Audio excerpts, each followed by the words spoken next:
සාදු සාදු සාදු නමෝ තස්ස භගවතෝ අරහතෝ සම්මා සම්බුද්දස්ස නමෝ තස්ස භගවතෝ අරහතෝ සම්මා සම්බුද්දස්ස නමෝ තස්ස භගවතෝ අරහතෝ සම්මා සම්බුද්දස්ස සාදු සාදු සාදු.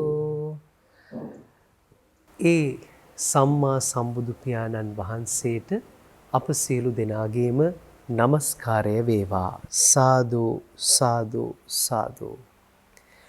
සදහවතුනි, සුවහසක් ලෝක සත්වයන් සද්ධර්මයේ සිසිලසින් සුවපත් කරන්නට අදත් ජාතියේ බෞද්ධ නාලිකාව සූදානම් වෙන්නේ කතං සුලබතේ පඤ්ඤං වැඩසටහන සමාරම්භ කරන්නටයි. සූවිසි පැය මුළුල්ලේම සදහම් sannivedanaya සියලුම මාධ්‍යන්ට පරමාදර්ශය වෙමින් ඉෂ්ට සිද්ධ කරමින්, ඒ වගේම මේ වැඩසටහන තුලිනුත් ප්‍රඥාවෙන් ඔබ අප සියලු දෙනාගේම ජීවිත පුරවාලන්නට අප්‍රමාණව තමන් වහන්සේගේ තුරුණු ප්‍රෞර්ජා දිවිය කැපකොට තිබෙන කොළඹ 7 ආර්.ජී. සේනානායක මාවතේ ශ්‍රී සම්බෝධි විහාරාධීශ්වර බෞද්ධ මාධ්‍යාලයේහි ගරු සභාපති ධූරන්දර අවසරයි අපට නම සිහිපත් කරන්නට පූජනීය බොරලන්දේ වජිරඥාන නායක ස්වාමින් වහන්සේ ඊටාම ගෞරවයෙන් নমස්කාර පූර්වකව අප සියලු දෙනාම සාදු නාදනමින් පිළිගනිමු. සාදු සාදු සාදු. සදහවතුනි, මේ පසුගිය වසර කිහිපය දිහා ආපසු හැරී බලන කල එදා බෝධිසත්ව ගුණෝපේත පරම පූජනීය දරණාගම කුසල ධම්ම නාහිමි සමිඳුන් තමන් වහන්සේ වැඩ සිටි කාල සීමාව ඇතුළත සිද්ධ කරපු ඒ මහා සුවිසල් ක්‍රියාදාමය ඒ ආකාරයෙන්ම නොකැඩී නොබිඳී ඉදිරියට පවත්වාගෙන යන්නට පූජනීය බොරලන්දේ වජිරඥාන නායක ස්වාමින් වහන්සේ මේ පසුගිය වසර කිහිපය පුරාම උපරිමයෙන් උත්සාහ ගත්තා. එය ඊටත් වඩා මේ තාක්ෂණයත් සමග මුහු වෙමින් යන කාලයක තවත් පියවරවල් කිහිපයක් ඉදිරියට ගෙන යමින් ඒ කටයුතු සාර්ථකව අපේ ශ්‍රාවක ප්‍රේක්ෂක ජනතාව වෙත තිලින කරන්නට අපිට හැකියාව ලැබුණේ ඒ අවවාද අනුශාසනාවන් නිසා. ඉතින් ඔබ වහන්සේට නැවතත් ඒ පිළිබඳව ප්‍රණාමය පුද කරමින් අද වැඩසටහන වෙනුවෙන් අපේ කාලය යොදා ගන්නට සූදානම් වෙන්නේ ඒ පිළිබඳවත් සිහිපත් කරගෙන අද අප සාකච්ඡා කරන්නට බලාපොරොත්තු වෙන්නේ නොයසේනම් ඔබට කියා දෙන පාඩම තමයි සංයුක්ත නිකායේ බ්‍රහ්ම සංයුක්තේ උපාසක වග්ගයේ මානත්තද්ද සූත්‍ර දේශනාව. ඉතින් අපි බලමු හැමදාම වගේ කොයි විදිහටද මේ සූත්‍ර දේශනාව සූත්‍ර පිටකයට අනුව අපට කියා දෙන්න කියන වග ඒ පිළිබඳව පැහැදිලි කර දෙන්නට ගෞරවනීය නායක ස්වාමින් වහන්සේට පාද නමස්කාර කොට ආරාධනා කරනවා. අවසරයි නායක ස්වාමින් වහන්සේ. ගෞරවනීය පූජනීය මහා සංඝරත්නයන් අවසරයි වාසනාවන්ත පින්තුනේ, අදත් අපි සාකච්ඡා කරන්නේ ඊටාම වටිනා සූත්‍ර දේශනාවක්. එහෙමයි. බ්‍රහ්ම සංයුක්තයේ උපාසක වග්ගයේ පස්වන සූත්‍ර දේශනාව, මානත්තද්ද සූත්‍ර දේශනාව. එහෙමයි. හරීම තදින් මානෙ තිබුණු කෙනෙක් බමුණෙක් ගැන තමයි මේ සූත්‍ර දේශනාවේ සාකච්ඡා වෙන්නේ. එතනින්ම නම පැහැදිලි වෙනවා නේද? එතනින්ම තමයි නම පැහැදිලි වෙන්නේ. අපි බලමු කොහොමද පෙළ දේශනාවට අනුව මේ සූත්‍ර දේශනාව දේශනා කළේ කියලා. එකල්හි මානත්තද්ද නම් වූ බමුණෙක් සවැත් නුවර වෙසෙයි. හෙතෙම මව නොම වඳී, අමට වඳින්නේ නැහැ. එහෙමයි. පියා නොම වඳී, තාත්තට වඳින්නෙත් නැහැ. ඇදුරුහු නොම වඳී, ගුරුවරු වන්දනා කරන්නෙත් නැහැ. ඒ වගේම දෙට්ටු බෑයා නොම වඳී, වැඩිමහල් සහෝදරයන් ආදී අය වඳින්නෙත් නැහැ. එකල්හි භාග්‍යතුන් වහන්සේ මහත් පිරිස විසින් පිරිවරණ ලද්දා වූ දහම් දෙසනසේක. භාග්‍යතුන් වහන්සේ විශාල පිරිසකට ධර්ම දේශනා කළා. ඉක්බිති මානත්තද්ද බමුණාහට මේ මහන ගොයුම් තෙමේ මහත් පිරිස විසින් පිරිවරන ලදුව දහම් දෙසයි. මම මහන ගොයුම් වෙත ලැබෙන්නෙම් නම් මැනවි. ඉඳින් මහන ගොයුම් තෙමේ මට කතා කරන්නේ නම් මමත් ඔහුට කතා කරන්නේ. හිතාගත්ත දැන් භාගතුන් වහන්සේ මට කතා කළොත් විතරයි මං කතා කරන්නේ. එහෙමයි. එහෙමයි ඉන්නවනේ අදත් නේද? අධික මාන්නේ නේද? අධික මාන්නය නිසානේ. ඉතින් මහන ගොයුම් තෙමේ මට කතා කරන්නේ නම් මමත් ඔහුට කතා කරන්නෙමි. ඉතින් මහන ගොයුම් තෙමේ මට කතා නොකරන්නේ නම් මමත් ඔහුට කතා කරන්නේ නැහැ. එහෙමයි. ඒ විදිහට හිතාගත්තා. එහෙමයි. එහෙම හිතාගෙන ඉක්බිති මානත්තද්ද බමුණු තෙමේ භාගතුන් වහන්සේ වෙත එළඹියේය. දැන් අර විදිහට හිතාගෙන භාගතුන් වහන්සේ ළඟට දැන් මේ එළඹෙන්නේ. එහෙමයි. එළඹ නිශ්ශබ්දව එකක් පසක සිටියේ. දැන් සමාන අය භාගතුන් වහන්සේ මුණ ගැහෙන්නට ගියාම අර සතුටු විය යුතු කතා කරලානේ වාඩි වෙන්නේ. වන්දනා කරලානේ. එහෙමයි. වන්දනාමාන කරලා තමයි එකත් පසක වාඩි වෙන්නේ. දැන් මේ බමුණා කිසිම කතාවක් නැහැ. නිශ්ශබ්දව ගිහලා තමයි එකත් පසක වාඩි වෙන්නේ. එහෙමයි. එකල්ලි භාග්‍යවතුන් වහන්සේ ඔහුට කතා නොකළේය.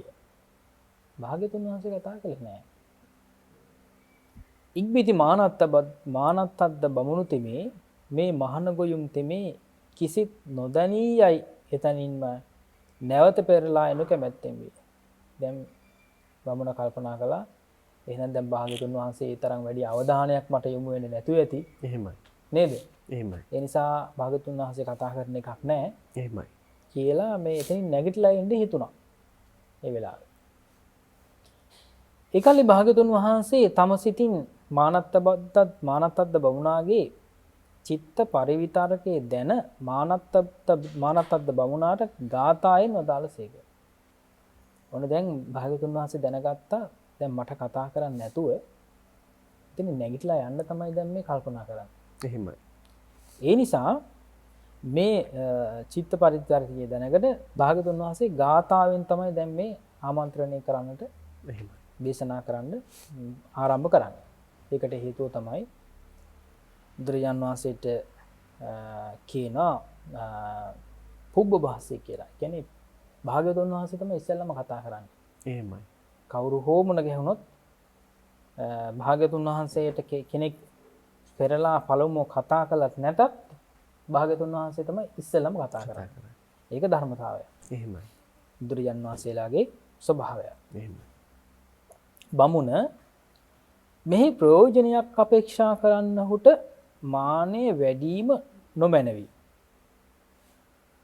තමන්ට මේ තමන්ගේ අර්ථයක් තමන්ගේ අභිවෘද්ධියක් තමන්ට ප්‍රයෝජනයක් බලාපොරොත්තු වෙනවා නම් එහෙමයි. එයාට මානය තිබීම වටින්නේ නැහැ. එහෙමයි. යම් ප්‍රයෝජනයක් හේතු කොටගෙන පැමිණියේ නම් එයම සිදු කරගන්නේ. ඔබ දැන් මගේ ළඟට ඇවිල්ලා යම් කිසි ප්‍රයෝජනයක් බලාපොරොත්තු වෙනවා නම් ඒ ගැන හිතන්න. එහෙමයි. මාන්නය පෙරටු කරගන්න එපා. එපා. කියලා දැන් ඔන්න පළවෙනි ගාථාවෙන් බුදුරජාණන්සේ දේශනා කරනවා. ඉක්බිති මානත්තද්ද බමුණු තෙමේ මහන ගොයුම් තෙමේ මාගේ සිත දනීයයි. එහිම භාගතුන් වහන්සේ පාමුල හිසින් වැටියේ භාගතුන් වහන්සේගේ පාමුවෙන් සිවි. දැන් දැනගත්තා මගේ හිත දැනගත්ත දැන්. එහෙමයි. දැන් හිතේ තිබිච්ච දේනේ දැන් භාගතුන් වහන්සේ මේ දේශනා කරේ. නේද? එහෙමයි. දේශනා කරාට පස්සේ මේ බමුණ දැනගත්තා ඔන්න මගේ හිත දැනගත්තා. දැන් අහලක් තියෙනවනේ. එහෙමයි. දැන් භාගතුන් වහන්සේලා මේ විදිහට මේ හැම කෙනෙක්ගේම සිත් දකින්න පුළුවන්. සිතේ තියෙන ඒවා කියනවා. එහෙමයි. නේද? එහෙමයි. හැමදේම කියනවා දකින්නවා කියලා මේ අහලා තියෙනවා. එහෙමයි. විශ්වාස කරන්න ලොකුවට විශ්වාස කරන්නේ නැහැනේ. අහලා තිබුණාට නේ. එහෙමයි. දැන් ඔන්න ඒක විශ්වාස කරන්න වුණා බමුණට. බමුණ මොකද කරේ? එතනම හිසින් වැටිලා භාගතුන් වහන්සේගේ පා කමල් දැන් සිමිනවා. අතින්ද පිරිමදි. අතින් පිරිමදිනවා. එහෙමයි. භවත් ගෞතමේනි මම මානත් අද්දීමි. එතකොට මම දැන් මෙතන සඳහන් මානත්තද්ද යෙමි. මම ගොඩක් මාන්නේ තියෙන කෙනෙක්. එහෙම. නේද? බවත් ගෞතමී මම මානත්තද්ද යෙමි. නමද අස්වයි. එතකොට මම මේ මානත්තද්ද කියලා නම අස්සනවා. භාග්‍යතුන් වහන්සේට මේ නම දැනගන්න සැලසුවා. එහෙම. ඒ පිරිස පින්වත්නි ආශ්චර්යයකි. අර බලාගෙන හිටපු පිරිස. එහෙමයි. ධම්සභා මණ්ඩපයේ හිටපු පිරිස මේ භාග්‍යතුන් වහන්සේට මේ දෙහා මේ ආශ්චර්යමත් කාරණේ දිහා දැකලා හැමෝම දැන් කතා කරගන්නවා. එහෙමයි. කතා වෙනවා. මොකද්ද කතා වෙන්නේ? මහා ආශ්චර්යයක් මේක. පින්වත්නි අద్භූතයකි. මේ මානත්තද්ද බමුණුතේ මේ අම්මටවත් වඳින්නේ නැහැ. එහෙමයි. තාත්තටවත් වඳින්නේ නැහැ. ඇදුරුහු නොමුවඳි. ගුරුවරුන්ටත් වඳින්නේ නැහැ. ඊළඟට දෙටු බෑයා නොමුවඳි. එතකොට වැඩිමහල් අයට මේ විදිහට වන්දනා කරන්නේ නැහැ. ඒකට මෙතන පැහැදිලි එතන හැමෝම රැස් වෙන හැමදෙනාම මේ අර අම්මට වඳින, තාත්තට වඳින නේද? එහෙමයි. ඊළඟට ගුරුවරුන්ට වඳින, වැඩිහිටියන්ට වඳින, ගරු බුහුමන් කරන අය මේ. එහෙමයි. ඒක බොහෝම මේ ඒ විදිහට ශීර්ෂ ප්‍රණාමයෙන් යුක්තව පිළිගන්න පිරිසක් එයයි. එහෙමයි. ඒ නිසා තමයි මේ බමුණගෙන රටේ එහෙම නැත්නම් මේ ගමේ මේ විදිහට ප්‍රචාරය වෙලා තිබුණේ මේ වගේ මානෙන් යුක්ත කෙනෙක් කියලා. එහෙමයි. දැන් මහ ලොකුවට මේ නමක් කියනවනේ මානත්තද්ද කියලා. එහෙමයි. නේද? එහෙමයි. මේ විදිහට. එහෙත් ශ්‍රමණ ගෞතමයන් වහන්සේ කෙරෙහි මෙබඳු ඊ타ම යටහත් පහත් පැවතුම් ඇති බව කෙරෙයි අద్භූත සිත් ඇති වූ ආවේ. එතකොට මේ විදිහට මේ මහා අద్භූත කාරණයක් මේක. එහෙමයි. නේද? ඉක්බිති භාගතුන් වහන්සේ මානත්තද්ද බමුණාට මේ වදාළසේක. බමුණ පමණි නැගිටුව. දැන් ඇති. දැන් පමණි කියලා කියන්නේ නැති. එහෙමයි. නේද? දැන් ඇති නැගිටින්න. සිය ආසනේ හිඳ ගන්න. තමන්ට ආසනයක් තියලා තියෙනවා. ඒ ආසනේ එහෙමයි. හිඳ ගන්න. යම් හේකින් තාගේ සිත මා කෙරෙහි පහන්ද ඒයිනි. දැන් ඇති දැන් මා කෙරෙහි පැහැදීම ඇති කරගත්තානේ. එහෙමයි. ඒ නිසා දැන් ඇති නතර කරා. ඉක්බිති මානත්තද්ද බමුණුතුමේ සිය අසුනේ හිඳ භාග්‍යතුන් වහන්සේට ගාථාවෙන් කීය. දැන් පිළිවදන් දෙනවා ගාථාවෙන් නේද? එහෙමයි. කවර කෙනෙකුන් කෙරෙහි මානය නොකරන්නේ කිසිම කෙනෙකු කෙරෙහි මානයක් ඇති කරගන්න එපා. එහෙමයි. කවර කෙනෙකුන් කෙරෙහි ගෞරව සහිත වන්නේද? කාටද ගෞරව කරන්න ඕන? ඔහු විසින් කවර කෙනෙක් අපචිත කටයුතු වන්නාහුද? එතකොට කාටද සලකන්න ඕන? එහෙමයි. කාටද සලකන්න ඕන? ඔහු විසින් කවර කෙනෙක් මැනවින් පිදිය යුතු වන්නාහුද? එතකොට පිදිය යුත්තන් පිදීම නේද? වන්දනා කරන්න ඕනද? ඊළඟට පුදන්න ඕනෙද කියලා කවුද කියලා දැනගන්න ඕනේ. එහෙමයි. මේ විදිහට මේ දැන් කාටද වන්දනා කරන්න ඕනේ, කා කෙරෙහි මානෙ නැති කරගන්න ඕනේ කියලා මේ ප්‍රශ්න ටික භාග්‍යතුන් වහන්සේගෙන් අහනවා. එහෙමයි. භාග්‍යතුන් වහන්සේගෙන් අහනකොට භාග්‍යතුන් වහන්සේ ඔන්න ලස්සන ගාථා දෙකක් දේශනා කරනවා කාටද කරමුහුබන් කරන්න ඕනේ කියලා. එහෙමයි. මාතරී පිතරී වාපි අතෝ ජෙට්හම්මි භාතරී. එතකොට අම්මා කෙරෙහිද, පියා කෙරෙහිද, වැලි දෙටු බෑයා කෙරෙහිද, වැඩිහිටියන් කෙරෙහි. වැඩිහිටි සහෝදරයා නේ, සහෝදරිය ඇතුළු වැඩිහිටියන් කෙරෙහි. සිව්වැනිව ඇදුරා කෙරෙහි යන මොවුන් කෙරෙහි මානය නොකරන්නේය. එතකොට තමන්ට යමක් කියලා දුන්නොත් ගුරුවරයෙක් හැටියට එහෙමයි. නේද?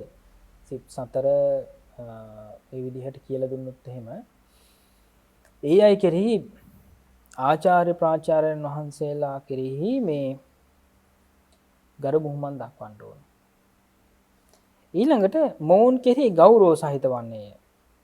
ගෞරව කරන්න ඕන.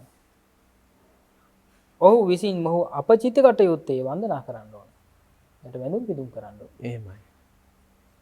ඊළඟට ඔහු විසින් මොහු මැනවින් පිදිය යුතු වන්නාහොත්. දැන් ඔන්න ඒ අයට වන්දනාමාන කරන්නට ඕනේ. ඊළඟට අවශ්‍ය දේවල් සම්පූර්ණ කරන්න ඕනේ. එහෙමයි. යට උවටැන් කරන්න ඕනේ. නේද? අවශ්‍ය දේවල් සම්පාදනය කළ දෙන්නට ඕනේ. ඒ විදිහටම පළවෙනි ගාථාවේ අදහස. එහෙමයි. ඊළඟට සිහිල්ලු කළ කිස ඇති ආශ්‍රව රහිත වූ නිරුත්තර වූ ඒ රහතුන් මානෙන් තද නොවි මානෙන් නසා ලඳු. එතකොට බොහෝම සිල්වත් ගුණවත්ව සීලයෙන් පරතරට පත්ව එහෙමයි. ඊළඟට කළ කිස නිමා කරලා කළ කටයුත්ත නැත්නම් භ්‍රමචර්යාවේ වාසය කරලා අවසන් වෙලා එහෙමයි. අවසන් වෙලා ආශ්‍රව රහිත වෙලා කෙලෙස් සම්පූර්ණයෙන්ම නැති කරලා දාලා රහතන් වහන්සේලා නමටපත් රහතන් වහන්සේලා බවට පත් වුණු උතුමන් වහන්සේලා කෙරෙහි මාන්නය ඇති කරගන්න එපා. එහෙමයි. ඒ වගේම උන්වහන්සේලා සම්පූර්ණයෙන් මාන්නේ නැති කරලා තමයි ඒ தත්ත්වයට පත් වෙලා තියෙන්නේ. එහෙමයි. නේද? ඒ නිසා ඒ தත්ත්වයට පත් වෙන්න අවශ්‍ය නම් ඒ ගරු බුහුමන් දැක්වීම කටයුතු සිද්ධ කරන්න ඕනේ. මෙසේ වදාළ කල්හි මානත්තද්ද බමුණු තෙමේ භාග්‍යතුන් වහන්සේට මේ සැලකෙරෙය. භවත් ගෞතමයන් වහන්සේ ඊතා මැනවි. භවත් ගෞතමයන් වහන්සේ මා අද පටන් දිවි හිමියෙන් සරණ ගිය උපාසකයෙකු කොට දරණසේක්වා කියලා පෙළය සඳහන් වෙනවා. සහන් මේකේ මේ මානත්තද්ද බමුණාගේ මාන්නය දුර්විච්ඡ ආකාරය පිළිබඳ. එහෙමයි. නායක ස්වාමීන් වහන්සේ ඊටා වටිනා සූත්‍ර දේශනාවක් ගරු කර යුත්තන්ට ගරු කරන්න, පිදිය යුත්තන්ට පුදන්න අත්‍යවශ්‍යම අංගයක් විදිහට හඳුන්වා දෙමින් ඒ කටයුත්ත වර්තමාන සමාජයටත් ඊටා හොඳ පාඩමක් විදිහට අපි දකිනවා. මම එහෙම කියන්නේ ඇතැම් උදවියේ ඉන්නවා නායක ස්වාමීන් වහන්සේ විහාරස්ථානයට පවා පැමිණෙන්නේ අර හිස් වැසුම පැලඳගෙන. එහෙම නැත්නම් සපත්තු දෙක දාගෙන. ස්වාමින් වහන්සේ නමක් දැක්කත් දන නමස්කාර කළා වන්දනා කරන්නවත් තමන්ගේ හිත ඉඩ දෙන්නේ නැහැ තියෙන මාන්නය නිසාම. සමහර වෙලාවට ඒක හෙට හේතු වෙලා තියෙන්නේ තමන්ගේ තනතුර. එහෙම නැත්නම් තමන්ට තියෙන ධනය, තමන්ට තියෙන බලය. නමුත් ඒ සියල්ල පිදිය යුත්තන් ළඟ එහෙම නැත්නම් බුද්ධ ධම්ම සංඝ යන තුනුරුවන් ළඟ ඒවා සියල්ලම යටයි කියන එක අපි බොහොම හොඳින් අවධාරණය කරනවා. ඒත් එක්කම එවැනි චරිත ඉන්නවා නම් මේ සූත්‍ර දේශනාව හොඳම පාඩමක් බවට පත් වෙනවා නිසකයි අපි දැන් විමසා බලන්න සූදානම් වෙන්නේ අටුවා දේශනාව තුළ කොයි විදිහටද මේ කාරණාව වැඩි දුරටත් අපට පැහැදිලි කරගන්නට අවස්ථාව තියෙන්නේ කියන කාරණාව. අපි කැමති නායක ස්වාමීන් වහන්සේ ඒ පිළිබඳවත් විපරම් කර බැලීමක් සිද්ධ කරන්න. අටුවා දේශනාව තුළ ලොකු විස්තරයක් මේ සූත්‍ර දේශනාව තුළ සඳහන් වෙලා නැහැ සහන්. එහෙමයි. මෙතන සඳහන් වෙනවා මේ මානත්තද්දෝ මානෙන් පිරුණු උපමාවක් දක්වනවා. මාන්නේ ස්වභාවය හරියට මේ මයින්හමක් මෙන් මානෙන් තද වූයි කියලා. දැන් මානෙන් තද වෙච්ච අය සම්පූර්ණයෙන්ම මේ හරියට නිකන් ඉදිමිලා වගේ. එහෙමයි. නේද? ඉදිමිච්ච ස්වභාවයක් නෙදී. දැන් ඔන්න සාමාන්‍යයෙන් මේ ඊයාගේ මුහුණුවර ගත්තාම වල හැසිරීම් ගත්තාම හැම දෙයකම මේ පිම්බෙන්න ඉදිමෙන්නනේ හදන්නේ නේද? එහෙමයි. හාන් ඒ වගේ ස්වභාවය තමයි දැන් මයින්හමක ස්වභාවය. එහෙමයි. මයින්හමේ කියලා කියන්නේ අර යකඩ රත් කරන්න නේද? යොදා ගන්න අඟුරු ටික දැල් වෙන්න හුලං අවශ්‍ය වාතය අවශ්‍යයි. එහෙමයි. ඒ වාතය සපයන්නේ මේ මයින්හම. මයින්හම. ඉතින් ඒ නිසා ඒ හැම පිරීලා තමයි ගිහිල්ලා හුළඟ වදින්නේ. ඉතින් මා එතකොට සම්පූර්ණයෙන්ම මේ අර පිම්බෙන ස්වභාවයෙන් යුක්තයි. එහෙමයි. පිම්බෙන හැකිලෙන ස්වභාවයෙන් යුක්තයි ස්වභාවය. එහෙමයි. නේද? ඉතින් එතකොට මේ මානේ ස්වභාවය.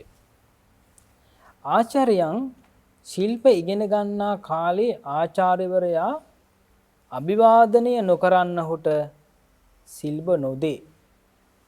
එතකොට එහෙම වන්දනාමාන කරන්න නැති අයට මේ ගුරුවරු සාමාන්‍ය ශිල්ප දෙන්නේ නැහැ කියලා කියනවා. හොඳට බලනවා මේ කොයිතරම් තමන් කෙරෙහි ගෞරව දක්වනවද, ගුරු ගෞරවය තියෙනවා. ගුරු ගෞරවය තියෙනවද කියලා. එහෙමයි. ඒ ගුරු ගෞරවය දක්වන විදිහට තමයි මේ ඒ විදිහට ඒ ශිල්පේ පිහිටන්නේ කියලා කියනවා. එහෙමයි. ඊළඟට ඒ ගුරුවරු විසින් ශිල්පය ලබා දෙන්නේ. එතකොට විශේෂයෙන් මේ ඉගෙන කියා ගන්නා දේවල් වලට ගෞරවයක් නැත්නම් එහෙමයි. ඒ ඉගෙන කියා ගන්න දේවල් වලට ගෞරවයක් දක්වන්නේ නැත්නම් ඒවා ඉගෙන ගත්තට පස්සේ ඒවා භාවිතා කරන්නේ අවභාවිතා කරනවා. එහෙමයි. නේද? එහෙමයි නේද. ඒකට ඒවට ගෞරවයක් නැත්නම් ඒවා පාවිච්චි කරන්නේ තම තමන්ගේ යැපීම පිණිස පමණයි. එහෙමයි. ඉගෙන කියා ගන්න දේවල්. ඒකට ඒවා අව탁ෂීරුවට පත් කරලා ඒ වගේම ඒවට ගරු කරන්නේ නැතුව ඒ වගේම ආචාර්යවරුන්ටත් ගරු බුහුමන් දක්වන්නේ නැති නිසා මොකද වෙන්නේ? ඒ ඉගෙන කියාගත්ත දේවල් වලින් හොඳ දේ ඉගෙන කියාගත්තත් ඒ දේවල් වලට විශේෂයෙන්ම ඒ දේවල් නිසා පිරිහීමක්මයි සිද්ධ වෙන්නේ. එහෙමයි. පිරිහීමක් සිද්ධ. ඒ නිසා මෙතෙන් සඳහන් වෙනවා අභිවාදනය නොකරන්නහුට ශිල්ප නොදේ. අන් අවස්ථාවලදී ඔහුට අභිවාදනය නොකරයිද ඔහු ඇති බවක් හෝ නොදනී. නායන් සමුණෝ ඔහුට මෙසේ සිතිනි. යම් හේකින් මේ ශ්‍රමණයා ජාතින් උසස් වූ මාවැනි බ්‍රාහ්මණයෙකුට පැමිණි කල්හි පිරිසඳර කතා කිරීමක් පමණවත් නොකරයිද එයින් කිසිවක් නොදනී. එතකොට මේ උසස් අයට නේද? ජාතියෙන් උසස් අයට මේ ඉස්සෙල්ලා කතා කරන්න ඕනේ කියලා මේ ශ්‍රමණ බවත් ගෞතමයන් දන්න. එහෙමයි. නේද? එහෙමයි. එහෙම දන්නේ නැහැ කියලා තමයි හිතාගෙන හිටියේ. ඉතින් භාගතුන් වහන්සේ ඒ සිතිවිලි දිහා දැකලා තමයි භාගතුන් වහන්සේ අර යන්නට සිත් පහළ වුණාට පස්සේ භාගතුන් වහන්සේ පෙරටුව මේ කතා කළේ. එහෙමයි. ඊළඟට ඉතින් සඳහන් වෙනවා අබ්බුත චිත්ත ජාතා මීට පෙර නොතිබූ විරු සතුටකින් යුක්ත වූවාහු. එතකොට ලොකු සතුටක් ඇති වුණානේ. ඒ කියන්නේ කලින් ඇති නොවෙච්ච සතුටක් ඇති වුණා මේ බමුණට. එහෙමයි. නානත්තද්ද බමුණට. කේසු චස්ස කවර කෙනෙකුන් කෙරෙහි වේද? කවර කෙනෙක් මේ පුද්ගලයාගේ අපචිතා අස්සු බුහුමන් දැක්විය යුත්තෝ වන්නාහුද? දැන් භාගතුන් වහන්සේගෙන් අහනවා කවුද බුහුමන් දක්වන්න සුදුසු නේද? එහෙමයි. ඊළඟට අරහන්තේ මේ ගාථාවෙන්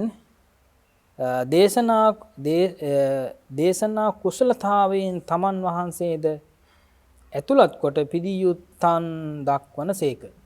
දැන් භාග්‍යතුන් වහන්සේ සමගින්ම තමයි පිදියුත්තන් බවට පත්වන සුදුසු උතුමන් වහන්සේලා මේ අයයි කියලා භාග්‍යතුන් වහන්සේ අර රහතන් වහන්සේලාගේ ඒ විදිහට බුහුමන් ලැබීමට සුදුසු බව දේශනා කරන්න යෙදුනේ.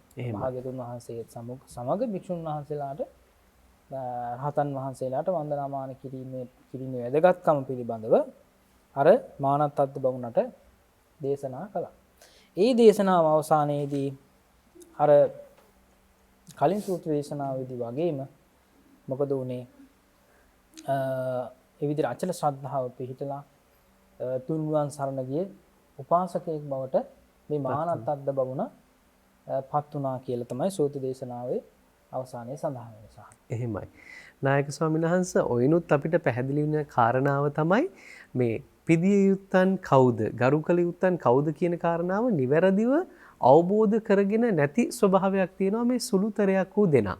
අපි මෙන්න මේ විදිහට ගත්තොත් ඇතැම් නිලධාරීන් ඉන්නවා සමහර වෙලාවට මා පෙර සිහිපත් කළා වගේ බුදු පියාණන් වහන්සේ ප්‍රමුඛ ධර්මරත්නය සංඝරත්නයට ගරු බුහුමන් නොදැක්වා වුණාට තමන්ට ඉහළ තලයකට යන්න උදව් කරන උසස් වීමක් ලබා ගන්න උදව් කරන දේශපාලඥයාට අර වන්දනා කරන ස්වභාවය අපි දැකලා තියෙනවා මේ අද කාලේ. අන්න ඒ වගේ තමන් නිසියාකාරයෙන් පිදිය යුත්තන්ට පුදන්න අවබෝධ කර නොගැනීමත් ඒ වගේම නායක ස්වාමීන් වහන්සේ මා කැමති අද කාලෙටත් ගැළපෙන ආකාරයෙන් කොහොමද අපි මේ සූත්‍ර දේශනාවෙන් පාඩමක් ඉගෙන කියාගත යුත්තේ? ගොඩක් අය පුරුදු වෙලා තියෙන දැන් සහන මතක් කළා වගේ දේශපාලඥයින් වගේ අය කතා කළාම ඒ වගේ මාතෘකාවලදී මේ තමන්ට පිදුවොත් තමයි තමන් පුදන්නේ. එහෙමනේ. එහෙමයි.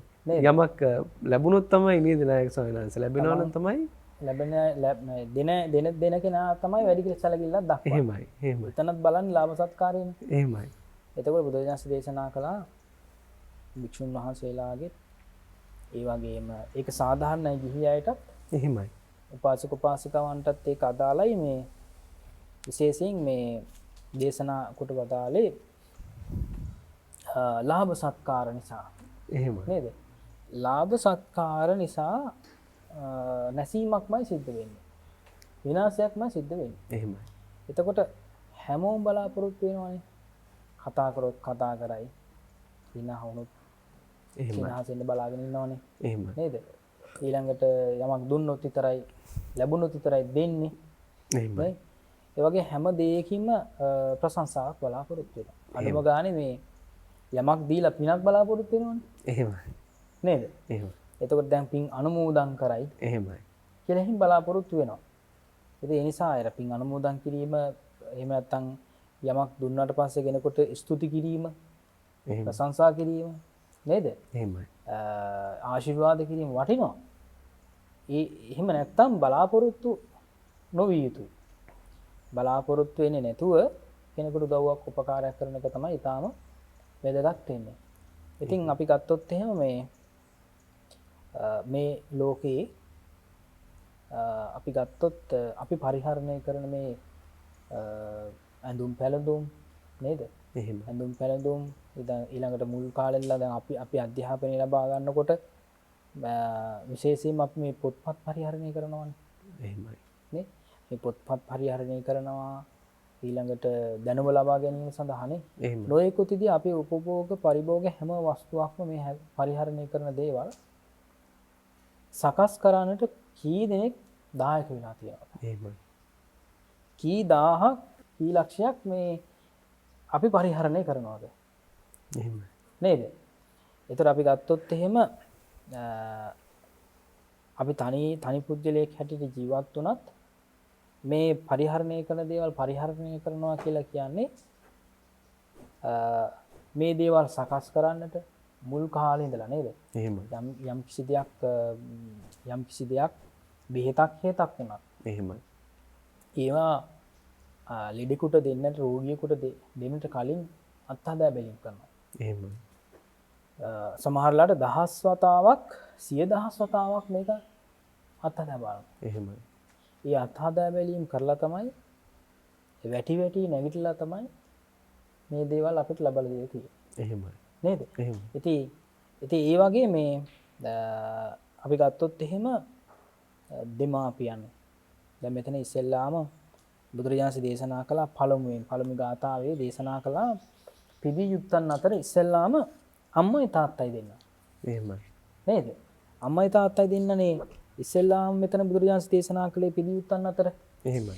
මාතරී පිතරී වාපි අතෝ ජෙට්ඨාමි බහතරේ. එහෙමයි. ඉස්සෙල්ලාම මව් ඊළඟට පියා ඊළඟට තමයි වැලිත් දෙටු නෑයා වැඩිහිටියන් අර සහෝදරය හෝ සහෝදරිය ඇතුළු ඥාතීන්. එහෙමයි. වැඩිහිටියන් ඊළඟට තමයි සුවැනිව ඇදුරු මඬුල්ල පිළියුත්තම් බවට පත් වෙන්නේ. ඉතින් ඊළඟට එහෙම වන්දනා කරමින් යන ගම මොකද කරන්නේ? අපි හිතමුකෝ දැන් ගිහි ජීවිතයක් ගත කරන කෙනෙක් නම් ඒ ගිහි ජීවිතය තුළ මව්පියන් පෝෂණය කරලා වැඩිහිටියන්ට ගෞරව දක්වා ඊළඟට ගුරුවරුන්ට ඒ ආචාර දක්වලා ඒ අනතුරුව තමයි සමහරවල්ට ගිහිගෙයින් නික්මිලා පැවිදි භූමියට පත් වෙලා රහතන් වහන්සේලා බවට පත් වෙනනේ. ඒතකොට ඉස්සෙල්ලා මුලින්ම අපිට මුණ ගැහෙන්නේ අම්මා. ඉතින් මෙතන අපි ගත්තොත් එහෙම මේ අම්මාගේ ගුණ මෙනෙහි කරගෙන අම්මාට සලකන අය කීයෙන් කී දෙනාද හරියට ඉන්නේ. එහෙමයි. නේද? එහෙමයි. ඉතින් අර වන්දනාමාන කිරීම කියන එක ඉතාම වැදගත් දෙයක් නේ. එහෙමයි. දැන් මුලින්ම රාත්‍රියේ නිින්දට යනකොට අම්මයි තාත්තයි දෙන්න වන්දනා කරනවා. එහෙමයි. ඊළඟට දැන් අපේ පැවිදි වුණාටත් පස්සේ ආචාර්යෝපාධ්‍යයන් වහන්සේලා සතිපෙන්න යන්න කලින් වන්දනාමාන කරලා තමයි සතිපෙන්න යන්නේ. එහෙමයි. නේද? ඒ වගේම තමයි දැන් ස්වාමීන් වහන්සේලා පවා අර සාමණේර කාලේ සාමණේර අවදීදී උපසපන් භාවයට පත්වීමට පුරුදු පුහුණු වීම තමයි සාමණේර කාලයේදී සිද්ධ කරන්නේ. එතකොට සාමණේර කාලේ නිස සමාදන් වෙන්නට ඕන. නිස සමාදන් වෙනකොට අවුරුදු 5ක් නිස සමාදන් වෙලා වැඩි ඉන්න. එහෙමයි. ඒතර විශේෂයෙන් ඒ නිස සමාදන් වෙලා ඒ ආචාර්ය උපාධ්‍යයන් වහන්සේලා අනුදැන වදාරන පරිදි තමයි අවවාද අනුශාසනා කරන පරිදි තමයි ඒ අවකාශයේ ඉඩකඩ ලැබෙන විදිහට තමයි ඊළඟට උපසම්පදාවට සුදුසුදු කියලා එහෙමයි. මේ ඒ කටයුතු සිද්ධ කරන්නේ. එහෙමයි. නේද? ඊට කලින් ඒ නිස කාලය තුල අඩුම ගානේ මේ කෙස්නිය කැපීම් පවා එහෙමයි. සිද්ධ කරන්න ඕනේ මේ අවසර අරගෙන. නීපතු ටික තමන්ට ඕන විදිහට තමන්ට අවශ්‍ය වෙලාවට කපන්න බෑ. එහෙමයි. අහන්න ඕනේ. දැන් මම කෙස් නිය කපා ගන්නවා කියලා. එහෙමයි. ඒතර කෙස් බා ගන්න ඒ විදිහට අහන්න ඕනේ. ඊළඟට සිවුරු පඳු පොවන්න අහන්න ඕනේ. දැන් නහන්දරේ මේ අහන්න අවශ්‍ය නැහැ. එහෙමයි. සිවුරු පඳු පෙවීම ආදී දේවල් වලට පාත්‍ර කළු කරන ඒවා මේ අවසර ලබා ගන්නට ඕනේ. වන්දනාමාන කරලා අවසර ලබා ගන්නට. එහෙමයි.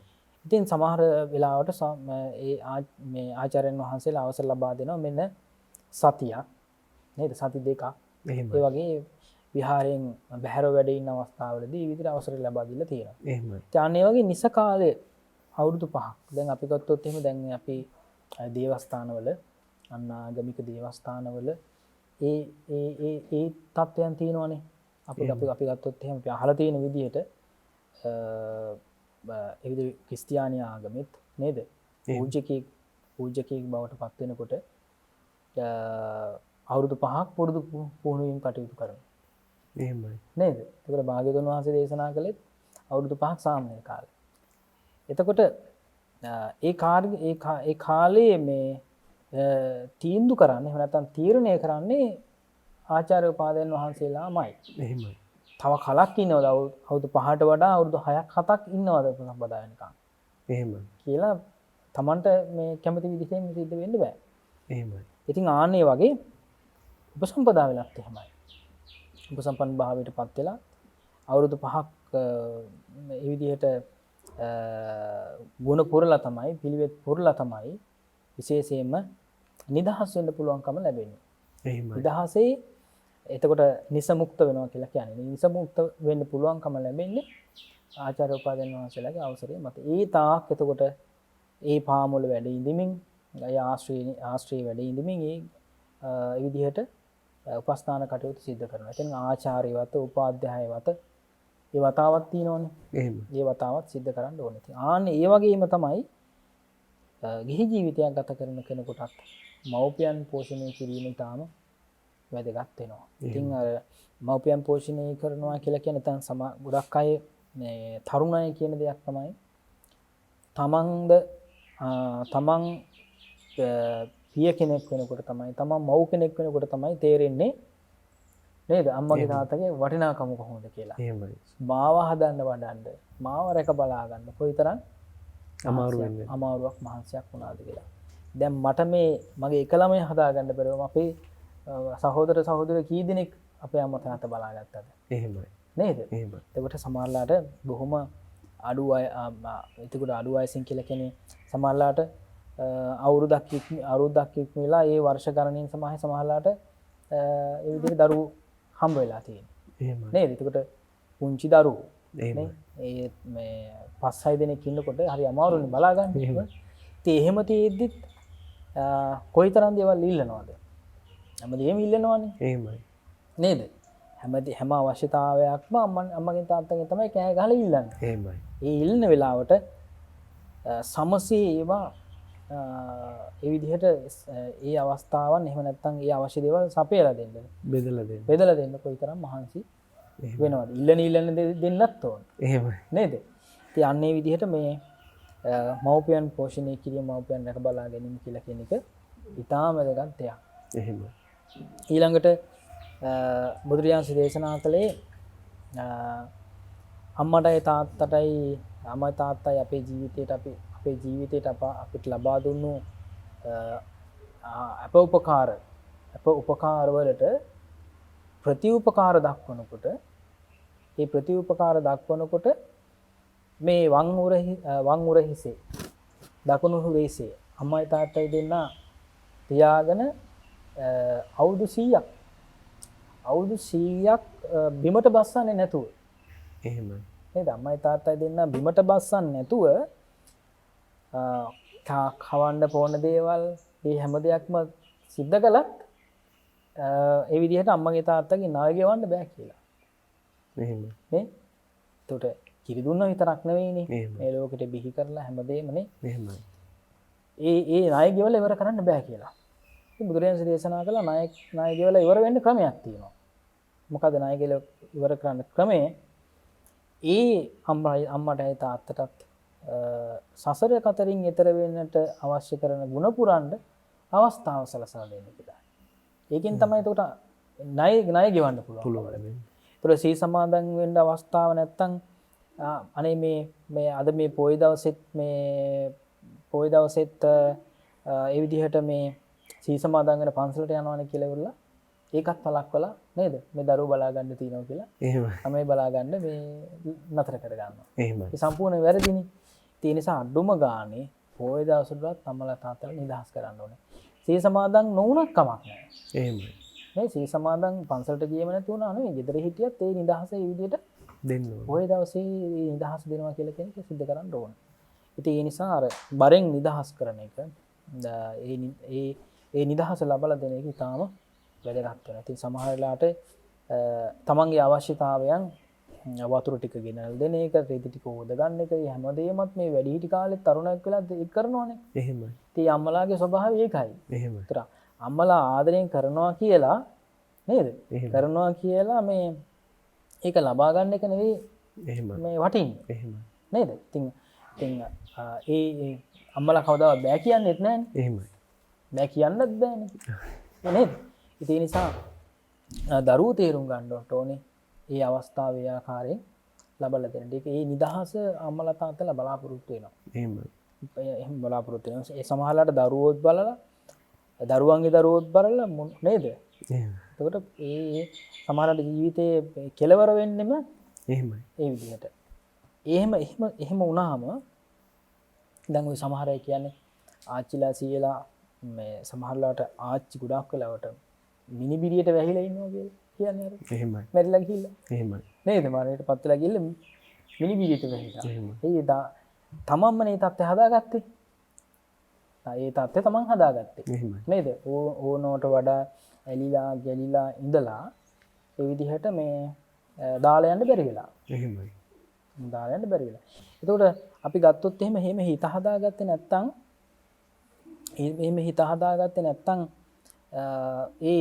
ඒ ජීවිතවලට බලපෑම් කරනවා කියලා කියන එක අහන්න වැඩක් නෙවෙයිනේ. එහෙමයි. නේද? ඒක දාලා ගිහිල්ලා විශ්වාස නැති කෙනෙක් හොයාගෙන යන්න බෑ. ඒ නිසා විශ්වාස කෙනා තමයි නිතරම ඉන්නේ. එහෙමයි. ආදරය කරන කෙනා ළඟ තමයි නිතරම ඉන්නේ. ඒ නිසා ඒ தත්ත්වයේ තේරුම් අරගෙන මව්තුමියට පියතුමා නම් තාත්තලා නම් ගොඩාක්ම මේ පොය දවස් සිල් සමාදන් වෙනවා අඩුයිනේ. එහෙමයි. නේද? ඒ නිසා වෙනත්ත කරන්න ඕනේ. දැන් අපි මේ ටික බලා ගන්නවා. එහෙමයි. නේද? අපිට මේ ටික කරන්න. දැන් එහෙම ඒ අවස්ථාව සලසලා දෙන්නට ඕන. අඩුම ගානේ සිල් සමාදන් වෙන්න බැරි නම් පොය දවසේ පූජාවකට සම්බන්ධ වෙන්න. නේද? එතකොට හවස බෝධි පූජාවල් තියෙනවා. ධර්ම දේශනාවන් පැවැත්වන ඒ අවස්ථාවල් සම්බන්ධ.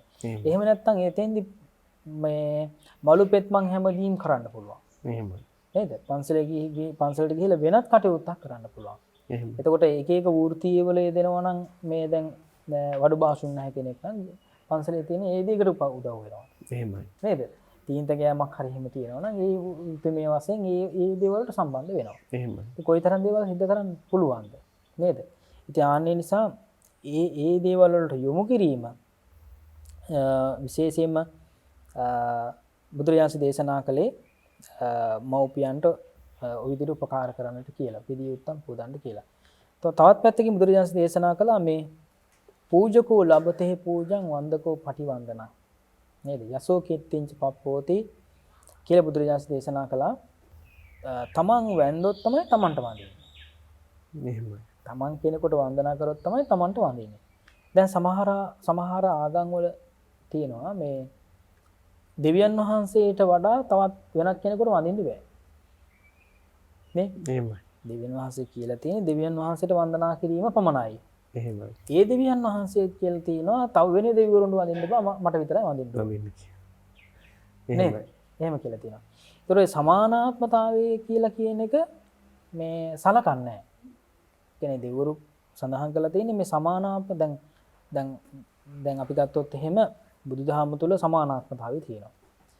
ඉතින් අර තැන් වල සමානාත්මතාවය කියලා කියන එක මේ සීමා සහිතයි. ඒතකොට දෙවියන්ට ඒක අදාළ නැහැ. එහෙමයි. දෙවියන් සමානව සැලකුවොත් එහෙම ඒකට දෙවියෝ කැමති නැහැ. ඒකට හේතුව තමයි ඒ දෙවියන් විතරයි උසස් දෙවියන් විදිහට සලකන්නට ඕනේ. මම මේ වෙලාවේ මතක් කළේ මොකක්ද?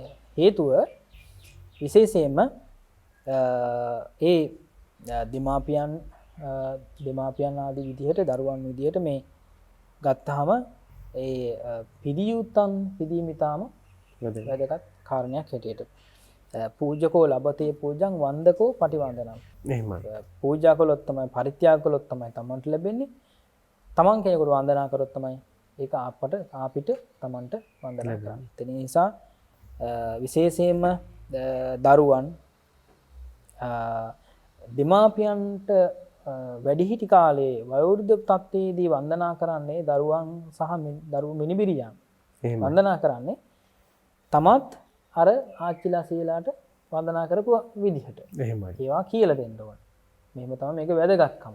එහෙමයි. කියන එක කියලා දෙන්නට ඕන නේද? එහෙමයි. ඒ නිසා අපි බුදුදහම තුල පුද්ගලයෙකුට නෙමෙයි වන්දනා කරන්නේ. මේ පුද්ගල නාමයෙන් පුද්ගලයා සාක්ෂි වශයෙන් තබාගෙන මේ ගුණධර්ම ටිකට වන්දනා කරන්නේ. එහෙමයි. නේද? එතකොට අපි ගත්තොත් මේ උසස් බවට හරි එහෙම නැත්නම් උගත්කමට හරි මේ දේවල් ගැන සලකලා නෙවෙයිනේ. එහෙමයි. නේ? ඒ ගැන ගොඩාක් එහෙම සලකලා නෙවෙයි. ඒ ගුණධර්ම ටිකට තමයි අපි වන්දනා කරන්නේ. එහෙමයි. සෑම කෙනෙක්ගේම ගුණයක් තියෙනවා. එහෙමයි. දැන් අපි හිතමුකෝ සමහර වෙලාවට දරුවෝ දෙමාපියන්ගේ දොස් දකින්නවනේ.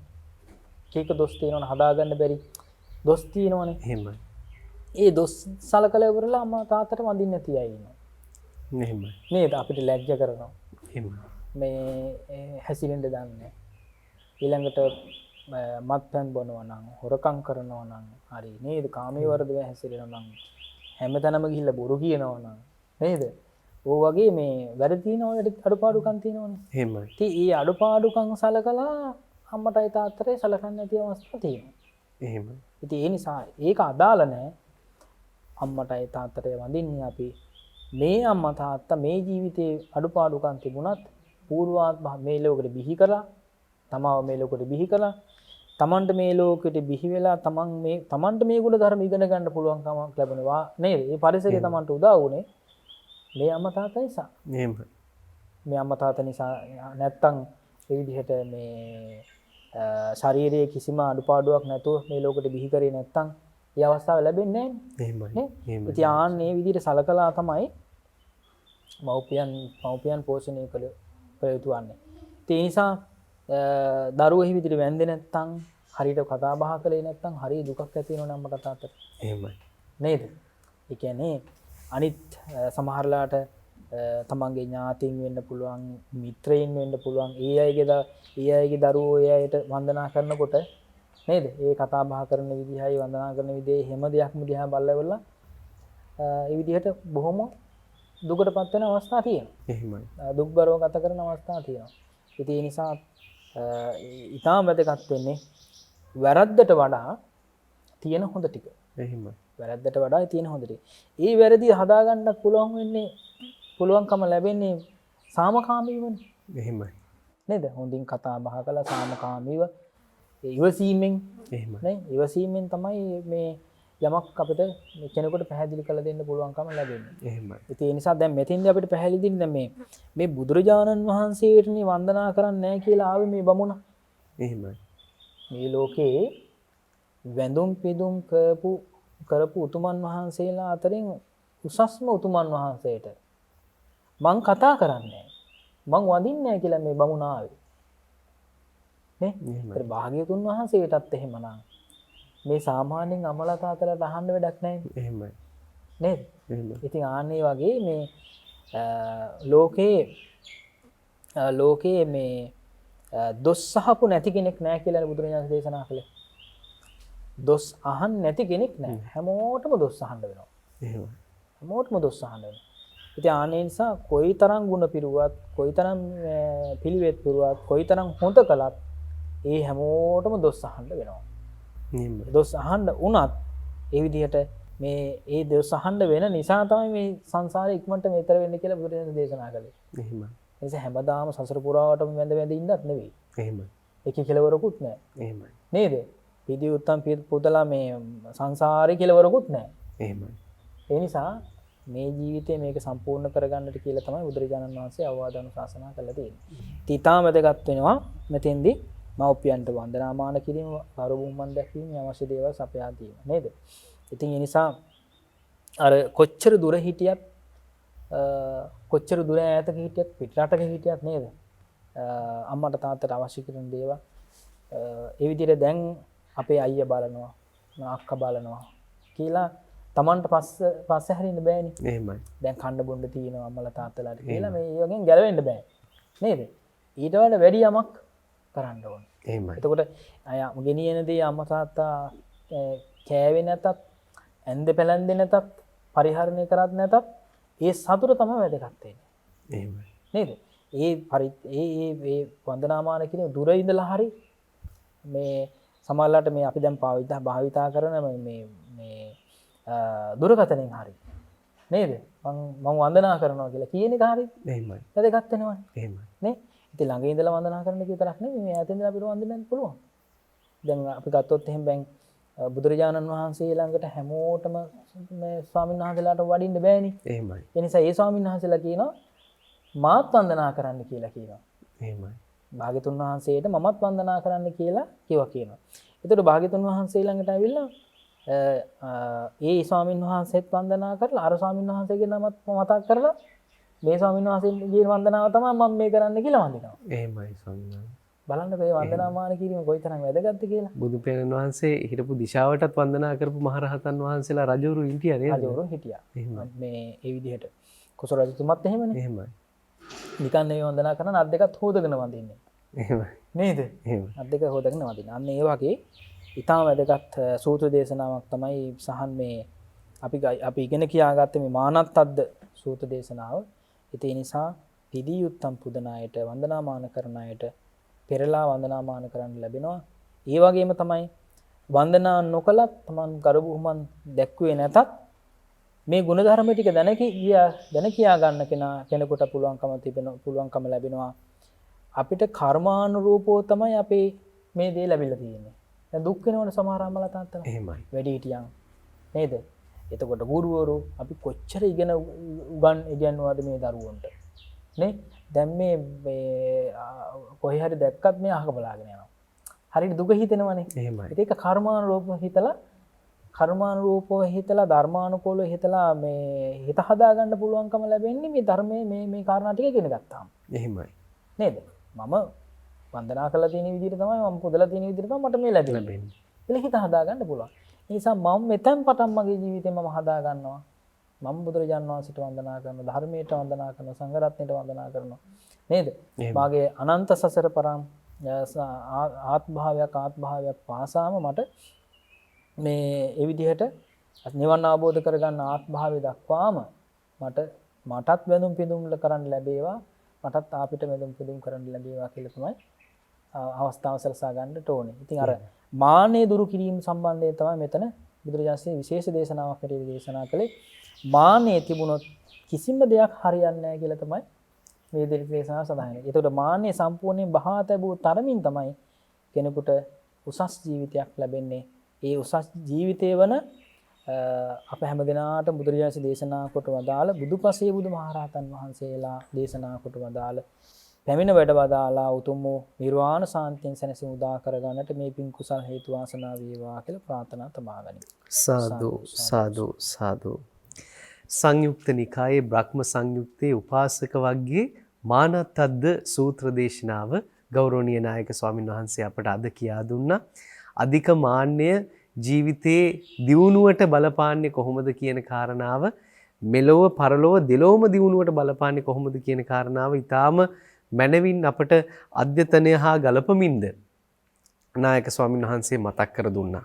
අපි ජීවත් වෙන්නේ අමරණීය මිනිස්සු විදිහට අපිට ඉන්න පුළුවන් කියලා හිතාගෙන නම්, අපි නොමියෙන මිනිස්සු කියලා හිතාගෙන නම් අපිට මාන්නෙන් ජීවත් වෙන්න පුළුවන්. නමුත් අපි කවදා හෝ මිය යනවා කියලා දැනත් අධික මාන්නෙන් ජීවත් වෙනවා කියලා කියන්නේ එය ඊටාම පුහු අවබෝධයක් කියන එක අපි කරුණාවෙන් යුක්තව මතක් කරනවා. වැඩසටහන නිමා කරන්න කාලය එළඹිලා තියෙනවා.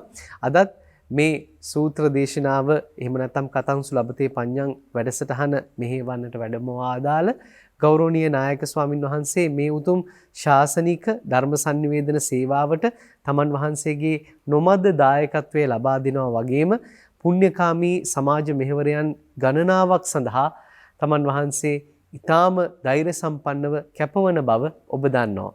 ඉතින් ඒ අනුව ශ්‍රී සම්බෝධි මහා විහාරස්ථානයේ දියත් කරන සමාජ සත්කාරක ව්‍යාපෘතීන් සඳහා ඒ වගේම ශ්‍රී සම්බෝධි පුණ්‍යාධාර අරමුදල යටතේ පවත්වාගෙන යන සෙසු ක්‍රියාදාමයන් සඳහා ඔබට පුළුවන් හැකි ආකාරයෙන් දායකත්වය ලබා දෙන්න.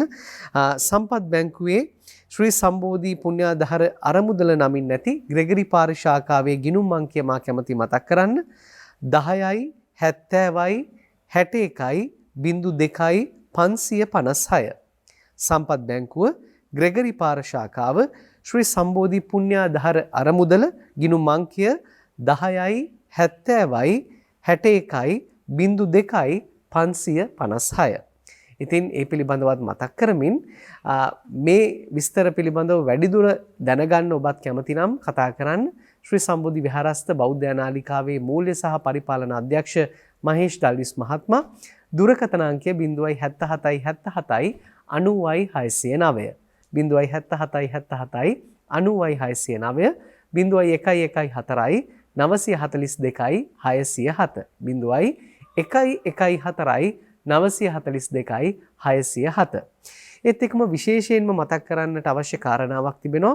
ඔබ දන්නවා බෞද්ධ නාලිකාවේ පූර්ණ මාධ්‍ය අනුග්‍රහය යටතේ ඓතිහාසික දීඝවාපී රාජමහා විහාරස්ථානයේ මේ ප්‍රතිසංස්කරණ කටයුතු ආරක්ෂක අමාත්‍යාංශයේද මූලික වෙලා ශ්‍රී ලංකා ත්‍රිවිධ හමුදාව, ශ්‍රී ලංකා පොලිසිය, සිවිල් ආරක්ෂක බලකාය මේ සියලු දෙනාම එකට එකවන්ව අත්වැල් බැඳගෙන ඒ පුණ්‍යවන්ත ව්‍යාපෘතිය දියත් කරන බව සුබදායි ආරංචියක් තියෙනවා. ඒ තමයි එළඹෙන දුරුතුපුර 15ක පෝය දවසේ අම්පාර දීඝවාපී චෛත්‍ය මහා රාජානන් වහන්සේගේ ඒ සතර දිශාවෙන් එක් දිශාවක සිදු කළ කැණීම් වලින් සොයාගත්තු සර්වඥ ධාතුන් වහන්සේලා වන්දනාමාන කරන්නට ඔබට නොබෝ දිනකින් අවස්ථාව උදා වෙනවා.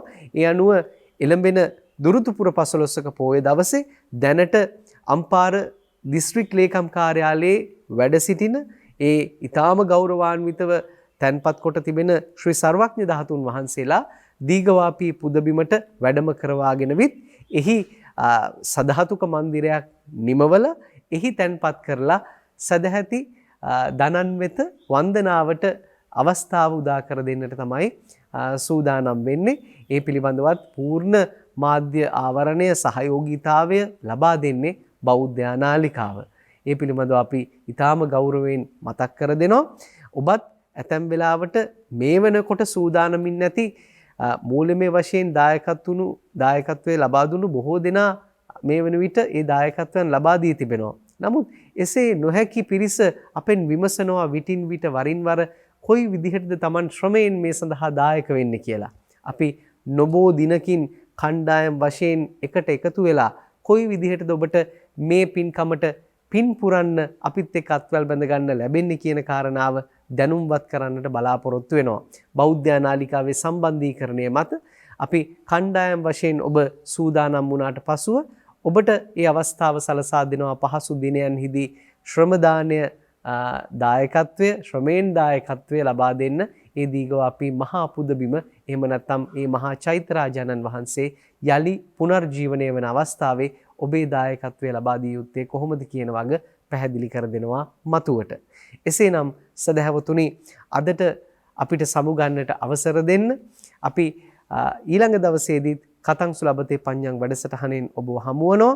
මෙවැනි ශාසනික සමාජීය අත්‍යුදාර සේවාවන්හි නිරතවන ඒ වගේම එදා පරම පූජනීය දරණාගම කුසල ධම්ම නාහිමි සමිඳුන් පැවරූ වගකීම නොපිරිහෙලා ඉෂ්ට කරන්නට වෙහෙසෙන ශ්‍රී සම්බෝධි මහා විහාරාධීශ්වර බෞද්ධ මාධ්‍යාලයේහි ගරු සභාපති ධුරීන අවසරයි අපට නම සිහිපත් කරන්නට පූජනීය බොරලන්දේ වජිරඥාන නායක ස්වාමින් වහන්සේ ඔබ වහන්සේ මේ සියල්ල අවසන ප්‍රාර්ථනා කරන්නේ පරිපූර්ණ නිවීමම පමණයි. ඒ උතුම් පැතුම එලෙසින්ම ඉෂ්ට සිද්ධ කරගන්නට ඔබ වහන්සේටද ශක්තිය ධෛර්යය වරම වාසනාව ලැබේවා. සාදු සාදු සාදු.